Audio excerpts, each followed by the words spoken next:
सभी मित्रों को नमस्कार। आज के इस वीडियो में मैं आप लोगों को ये बताने जा रहा हूँ कि दादी या दादा और पोता के बीच नेचुरल लव होता है, नैसर्गिक प्यार जिसको बोलते हैं। अनायास ही प्यार हो जाता है। दोनों का प्यार एक दूसरे के प्रति ऐसे ही उड़ेल जाता है, जिसको रोका नहीं जा सकता है। ये मेरे जीवन में एक घटित घटना का वर्णन मैं इस वीडियो के माध्यम से बता रहा हूँ। मित्रों, मैं जब 5वीं कक्षा में पढ़ता था,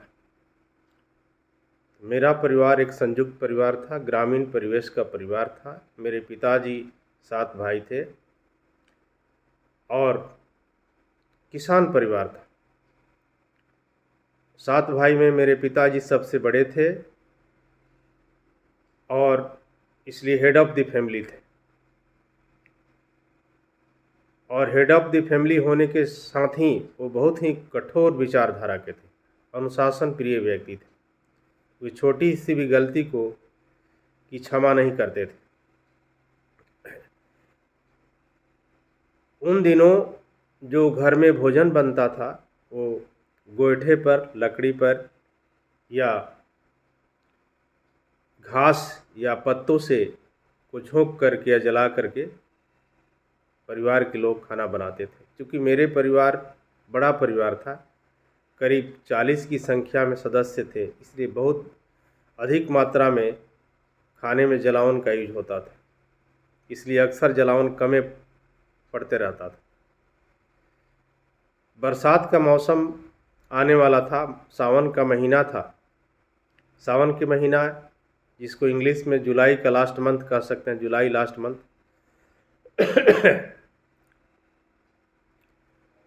उन दिनों पिताजी बरसात के दिनों में किसी सूखे पेड़ वगैरह को खरीद लेते थे, उसके लकड़ी को लकड़हारा से कटवा करके जलावन को रख देते थे ताकि बरसात में कोई दिक्कत नहीं हो परिवार का। उन्होंने बगल के एक गांव में एक पेड़ को खरीद लिया था, सूखे हुए पेड़ को, और उसकी लकड़ी को उन्होंने फड़वा दिया था मजदूर से या लकड़हारे से। और हम सभी भाई उनके नेतृत्व में लकड़ी ढोने का काम कर रहे थे। संध्या का समय हो चला था। उन दिनों सावन के महीने में मकई की फसल तैयार हो जाती थी, यानी मक्या में सुंदर सुंदर भुट्टे आ जाते थे। तो हम सभी भाई बिना चप्पल जूता के उनके नेतृत्व में जाते थे। माथे पर वो लकड़ी के बंडल को रख देते थे, हम लोग ले आकर के स्टोर करते थे। रास्ते में एक भुट्टा का सुंदर खेत था जिसमें एक लेडी रखवाली कर रही थी मचान पर। धीरे धीरे संध्या हो रहा था। मेरा बचपना था, मेरे मन में लालच आ गया। कहा भी गया कि लालच बुरी बला, ग्रीड इज ए कर्स। मैंने सुंदर सुंदर भुट्टे को देखा तो अपने को रोक नहीं सका। मैंने डिसाइड किया मन ही मन कि आज किसी भी समय लकड़ी ढोने के दौरान एक भुट्टा को अवश्य तोड़ेंगे, चाहे जो भी हो जाए। अब लकड़ी समाप्त होने वाली ही थी। अंतिम लकड़ी का गट्ठर था। मैंने डिसाइड किया कि सबसे पहले हम जाएंगे दौड़ करके और लकड़ी के गट्ठर को ले करके पहले निकल जाएंगे और रास्ते में भुट्टे तोड़ करके गायब हो जाएंगे, घर चले जाएंगे। किसी को पता भी नहीं चलेगा और मेरा भी काम हो जाएगा। मैं ऐसा ही किया, निकला वहाँ से। सभी भाई अभी पीछे ही थे, पिताजी तो बहुत पीछे थे। मैं गट्ठर ले करके दौड़ते हुए निकल गया। उस खेत के पास है जहाँ पर मकई का सुंदर खेत लगा हुआ था। मचान पर जो उसका रखवाला था या जो लेडी रखवाली कर रही थी वो कहीं गायब हो चुकी थी। मैंने चारों तरफ इधर उधर देख लिया, झांक लिया, अंदाज लगा लिया कि लगता है कि इसका रखवाला चला गया है संध्या होने के कारण।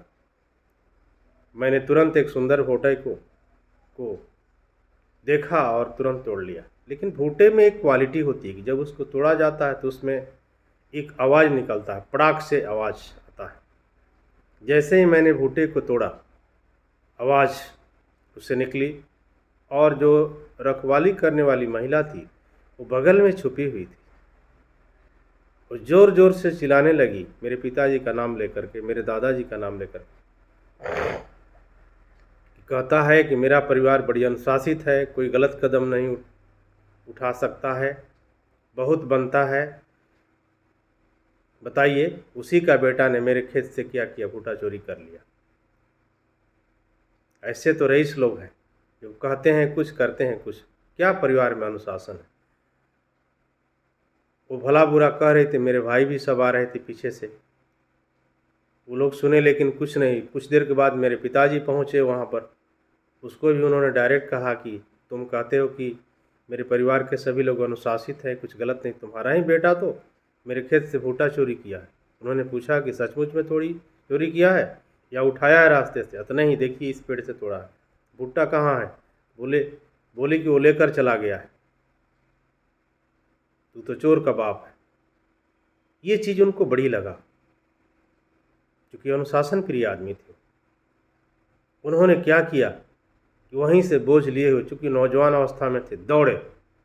बोले देखते हैं कहाँ गया है, अगर वो आज पकड़ा जाएगा तो उसका जान मार देंगे। वो निशाना लिए, मुझे नहीं पता था, मैं तो आराम से निकलते चला जा रहा था भुट्टा हाथ में लिए हुए कि चलो मैंने बाजी मार लिया। बचपन ना का सोच था, बच्चे का सोच था। मैं बड़ी खुशी से निकलते चला जा रहा था। उन्होंने रगेद करके मुझे पकड़ लिया, अपने गट्ठर को पहले फेंक दिया, मेरे गट्ठर को फेंक दिया, इसके बाद मुझे पीटना शुरू किया। इतना बेरहमी से पीटा उन्होंने, सिर से पैर तक पीटा। पहले लात घूंसों से पीटा, इसके बाद जब वो थक गए तो लकड़ी के चैले से, वहाँ पर लकड़ी का जो कटिंग होता है उसको जलाने के लिए चैला बोला जाता है हमारे यहाँ, चैले से पीटना शुरू किया बेरहमी से। धीरे धीरे मेरे भाई भी वहाँ पहुँचे, लेकिन मेरे भाई चाचा जो लोग भी थे उस ग्रुप में किसी को हिम्मत नहीं हुई कि मुझे छुड़ा सके। गांव वाले भी शौच के लिए, उन दिनों लोग शौचालय वगैरह नहीं था, लोग बाहर जाया करते थे खेत में शौच के लिए। कुछ लोग निकले, मैं काफ़ी त्राहिमाम कर रहा था, चिल्ला रहा था कोई बचा लो भाई, ये छोड़ेगा नहीं, बहुत निर्दयी व्यक्ति है, बेरहम व्यक्ति है, इसके पास थोड़ा भी रहम नहीं है। इतनी छोटी सी गलती के लिए इतनी बड़ी सज़ा। मेरे पिताजी के अनुसार मेरी सजाए मौत थी, दूसरा कुछ नहीं था। उन्होंने मारते मारते मुझे अधमरा कर दिया था। अब मुंह से भी बोली नहीं, लेकिन शरीर भी दर्द से टूट रहा था। इसी बीच मेरे पिताजी का एक दोस्त थे उस गांव में, वो भी शौच करने के लिए लोटा लेकर निकले थे। जैसे ही मैंने देखा तो मैं चिल्लाने लगा और ज़ोर ज़ोर, जितनी ताकत थी मेरे पास बची थी कि भैया बचा लीजिए हमको, ये छोड़ेगा नहीं आज। बोले क्या हुआ रे, क्या हुआ? तो वह दूर से मेरे पिताजी ने कहा कि तुम छोड़ दो इसको, टच नहीं करेगा, आज इसको जान ही मार देंगे। लेकिन मेरे कारुणिक पुकार को वो बर्दाश्त नहीं कर सके, उनके अंदर मेरे प्रति दया उत्पन्न हो गई। उन्होंने कहा कि नहीं, तू जान मारेगा मेरे सामने, हम नहीं मारने देंगे। वो मेरे पिताजी और मेरे दोनों के बीच आ गए, पिताजी को पकड़ने का कोशिश किए पूरा। और मैं तो अब रो नहीं रहा था, सीख रहा था। सीखने का मतलब रोने के बाद सीखता आदमी सीखता है आदमी, सीख रहा था। और उन्होंने पिताजी को पकड़ने की कोशिश किया। इसी बीच बोला कि तुम जितना जल्दी यहाँ से भाग जाओ, घर जाकर कहीं छुप जाओ, नहीं तो छोड़ेगा नहीं, बहुत बेरहम आदमी है, निर्दयी है। मैं किसी तरह से, अब शरीर में जान कहाँ था, काटो तो खून नहीं था, किसी तरह से मैं जान का भूखा व्यक्ति कुछ भी कर सकता है। मैं किसी तरह से वहाँ से निकल करके भागा। अब रास्ते में सोच रहा था कि मैं कहाँ जाऊँगा। मैं माँ के पास जाकर छुपता हूँ तो वो भी जाकर के छोड़ेंगे नहीं। उन्होंने क्योंकि वार्निंग दे दिया कि ठीक है तुम चलो घर में भी तुमको छोड़ेंगे नहीं, वहाँ पर भी जो शेष बचा हुआ तुम्हारा जान उसको मार ही डालेंगे, आज हम छोड़ेंगे नहीं। मैंने सोचा कि चाचा के पास छुपेंगे, चाची के पास छुपेंगे, किसी के पास छुपेंगे, कोई नहीं बचा पाएगा। अचानक मुझे याद आया कि दादी मुझे बहुत प्यार करती, शायद वो बचा ले, बस डूबते हुए को तिनका सहारा, चाची ही डूबते हुए को तिनका सहारा। दादी ही नज़र आई कि वही एकमात्र है जो मुझे क्या कर सकती है, बचा सकती है। मैं दौड़ते दौड़ते गया, नाव देखा न ताव देखा, दादी के पास पहुंचा। दादी का घर थोड़ा सा पीछे हिस्से में रहा करती थी। मैं गया, बोला कि दादी हमको कहीं छुपाओ जल्द। तो क्या हुआ रे? अतः ऐसी सी बात है, बहुत पिटाई हुआ है मेरा, अभी पिताजी आ रहे हैं, बहुत मार मारेंगे हमको, छोड़ेंगे नहीं, आज जान ले लेंगे। तो क्यों? बोले कि अभी समय नहीं है, बाद में हम बताएंगे, अभी हमको किस तरह छुपाइए, दौड़ करके आ रहे हैं, छोड़ेंगे नहीं। तो उन दिनों बॉक्स वगैरह टीन का बॉक्स नहीं होता था या चादरे का, उस समय लोग संदूक का यूज कर, लकड़ी का बॉक्स होता था बड़ा बड़ा, इसमें इतना बड़ा बड़ा साइज का बॉक्स होता था। मेरी दादी के कमरे में एक टूटा हुआ पुराना संदूक रखा हुआ था। बोला कि ऐसा करो कि तुम इसी में छुप जाओ, दूसरा तो जगह नहीं है और इसका जो 2 पटरी लगा था तो उसके बीच में थोड़ा सा हल्का सा गैप रहता था। बोली कि उसी के नाक के वहीं नाक सटा करके सांस लेगा, लेकिन जब वो आएगा तुम्हारा पिताजी, तो तुम सांस को रोक लेगा, नहीं तो हमको भी नहीं छोड़ेगा, तुमको निकाल कर मार ही डालेगा। अभी मैं काफ़ी भय से काँप रहा था, लेकिन एक उम्मीद थी कि अब मैं दादी के शरण में आ गया, दादी मुझे अवश्य बचा लेगी, क्योंकि वो बहुत प्यार करती है मुझे, अपना सब कुछ न्यौछावर करके भी जान बचाएगी, ऐसा अडिग विश्वास था मेरा। मैं बैठा रहा उसी में किसी तरह से, शरीर तो लहूलुहान, चोट से कराह रहा था, सिसक रहा था, लेकिन रोक रहा था कभी कभी। इधर जो है पिताजी दौड़े दौड़े आए, माँ के बाद पूछे, चाची के पास गए, चाचा लोग से भैया लोग के पास गए, सब लोग के पास गए। बोले देखा है कहीं उसको, कहाँ है वो, लाओ उसको जान मार देते हैं। जोर जोर से गरज रहे थे, मैं तो और मेरा डर और बढ़ता जा रहा था। बोले ये लोग बोले कि नहीं हमको नहीं पता है, कहीं दिखाई नहीं दे रहा है। लास्ट में वो खोजते खोजते दादी के पास पहुंच गए। बोले कि देखा है, मेरा नाम लेकर कि कहाँ है, तुम्हारे पास है क्या, दे दो, नहीं तुमको भी नहीं छोड़ेंगे। बोले कि कौन? नहीं हमने नहीं देखा, इधर कोई नहीं आया। और मेरी दादी कमरे के दरवाजे पर आकर खड़ी हो गई। बोले कि इधर तो गया ही नहीं, क्यों जाता भी तो रोक देती, क्योंकि कमरे के अंदर मैं था, इसलिए ढाल बन करके वो काम कर रही थी। छोड़ दो, जाने दो, तो नहीं छोड़ेंगे नहीं आज कहीं से। इसके बाद मेरे पिताजी ने अपने मेरे परिवार के सभी लोगों को छोड़ा कि जाकर देखो, खेत खलिहान, बसवार, बाग बगीचा, सब जगह ढूंढ लाओ उसको, कहीं मिले उसको जल्दी ले आओ, मेरे सामने हाजिर करो, मैं इसको छोड़ूंगा नहीं, क्योंकि उसने परिवार के अनुशासन को तोड़ा है, उसका सजाए मौत है, दूसरा कोई नहीं है। पिताजी के डर से सब परिवार कांप रहा था। पिताजी का मैं बेटा था, लेकिन मेरे प्रति भी कोई उनका ये नहीं था, दया नहीं था, अनुशासन, क्योंकि मैंने तोड़ा था। धीरे धीरे उनके जितने भी सिपाही थे सब आ गए। बोले कि नहीं पता चला, कहीं नहीं दिखाई दिया है, कहाँ चला गया। फिर उनको थोड़ी शांति हुई। इस तरह धीरे धीरे गांव में लोग, तो उस समय बिजली वगैरह नहीं था, लोग 8 बजे तक ही खाना खाकर सो जाते थे और गांव के लोग सोने लगे थे। मेरा परिवार किसी तरह से, दादी जो है 10 बजे तक जगी। 10 बजे जब हो गया 10 बजे रात्रि, तो मेरी दादी मेरे पिताजी के पास गई। बोली कि मेरा पोता कहाँ है, लाओ।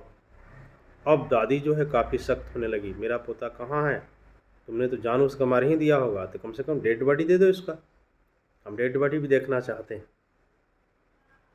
धीरे धीरे मेरे पिताजी का गुस्सा डाउन होने लगा था। बोले कि नहीं, मारा तो मैंने बेरहमी से पीटा है, छठी का दूध उसका याद करा दिया, कहीं भी होगा जोर जोर से करा होगा, सिसक रहा होगा, सिसकी भर रहा होगा।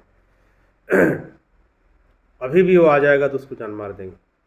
ठीक है, जान तो मारी दिया, कहाँ से खोज करके लाओ, हमको दो, हमारा पोता चाहिए, कुछ नहीं जानते, नहीं तो आज घर में मैं पूरा तूफान मचा दूंगी। उन्होंने अपना अनशन शुरू कर दिया, लेकिन पता तो था कि मैं उसी के संदूक में बंद हूँ। उनके गुस्सा को डाउन करना उसका लक्ष्य था। इसके बाद नहीं, मैं रात में नहीं पता चल सका। फिर सुबह हो गया, सुबह जाकर फिर शिकंजा कसी, कहाँ है, लाओ जल्द, लगता है कि तुमने सचमुच में मार कर फेंक दिया है बार। बोले कि नहीं। वो आए, बोले कि उनका गुस्सा डाउन हो गया था, रात्रि में शांत हो गए थे सोचते हुए। बोले कि नहीं, पिटाई तो बहुत बेरहमी से हुई है, लेकिन मैंने जान नहीं मारा है। तो तुम ढूंढवा लिया था? हाँ मैं ढूंढवा लिया। तो क्या मैं ढूंढवाऊँ? अगर निकल जाएगा तो मारेगा, तो नहीं, अब नहीं मारेंगे, क्योंकि उनका गुस्सा 7वें आसमान से अब नीचे आ गया था। रियलाइज़ कर रहे कि नहीं, बहुत बेरहमी से पीटा, अब छोड़ दिया। तो दादी ने क्या किया, 2-3 सिपाहियों को, मेरे चचेरे भाइयों को छोड़ा और उसको बता दिया कि मेरे पास संदूक में हूँ, तुम लोग आकर बताएगा कि बाहर में था, हम लोग खोज करके लाए हैं। इसके बाद उनके प्लान के अनुसार उन लोगों ने ऐसा ही किया। फिर उनको बताया गया कि वो आ गया है। अच्छा ठीक है, देखो उसको कुछ इलाज उलाज कराओ। तो उन दिनों जिनको अच्छी मार लगती थी, जिनका हड्डी पैर वगैरह टूटता था, लहूलुहान होता था, तो चूँकि डॉक्टर तो कम रहा करते थे, इसलिए लोग गांव में हल्दी गुड़ और दूध में खौला करके उसको लोग पिलाते थे। मेरी दादी ने भी रात में ही, चूँकि उसको जो दूध मिला था पीने के लिए, उसने क्या किया था, इस तरह से उसका घोल बना करके उबाल कर खदका करके हमको दे दिया था कि लो पी लो, शरीर कम दर्द देगा तुम्हारा। दर्द तो देगा ही और सीखेगा कम, किसी तरह से बैठे रहो आज इसमें। मैं धीरे धीरे, मेरा दर्द कम हो रहा था, अब लग रहा था कि मेरी जान बच गई। इस प्रकार दादी ने मुझे अपना सब कुछ न्यौछावर करके, लड़कर झगड़ करके और तरकीब से मेरी जान बचाई। मैं उस दादी को 7-7 बार कोटि सा नमन करता हूँ कि सबको इसी तरह का दादी मिले। मित्रों, मेरी ये कहानी यहीं पर समाप्त हो रही है। इस कहानी के माध्यम से मैं आपको यही संदेश देना चाह रहा हूँ कि जिस परिवार का मुखिया अनुशासित होता है, कठोर होता है, सख्त से सख्त सजा देता है किसी गलती पर, निश्चित रूप से वो परिवार बिखरता नहीं। आज मेरे पिताजी जो सख्त थे, उन्हीं के शक्ति के बल पर मैंने कोई गलत कदम जीवन में नहीं उठाया और धीरे धीरे तो धारणा बन गई। आज उन्हीं के बल, उन्हीं के कारण मैं एक ईमानदार, कर्तव्यनिष्ठ, कर्मनिष्ठ और अनुशासन प्रिय व्यक्ति बना। आज मेरे पिताजी जहाँ कहीं भी हो, मैं उनको कोटि से नमन करता हूँ कि आपने जो संस्कार दिया हमको, तो आज तक मैं 64वें साल में भी उस संस्कार को मैं याद कर रहा हूँ, उसका पालन कर रहा हूँ। मित्रों, व्यक्ति, बच्चे पर संस्कार माँ बाप, परिवार का पड़ता है। जैसा परिवार होगा, जैसा उसका माँ बाप होगा, उसका संस्कार उस पर पड़ता है।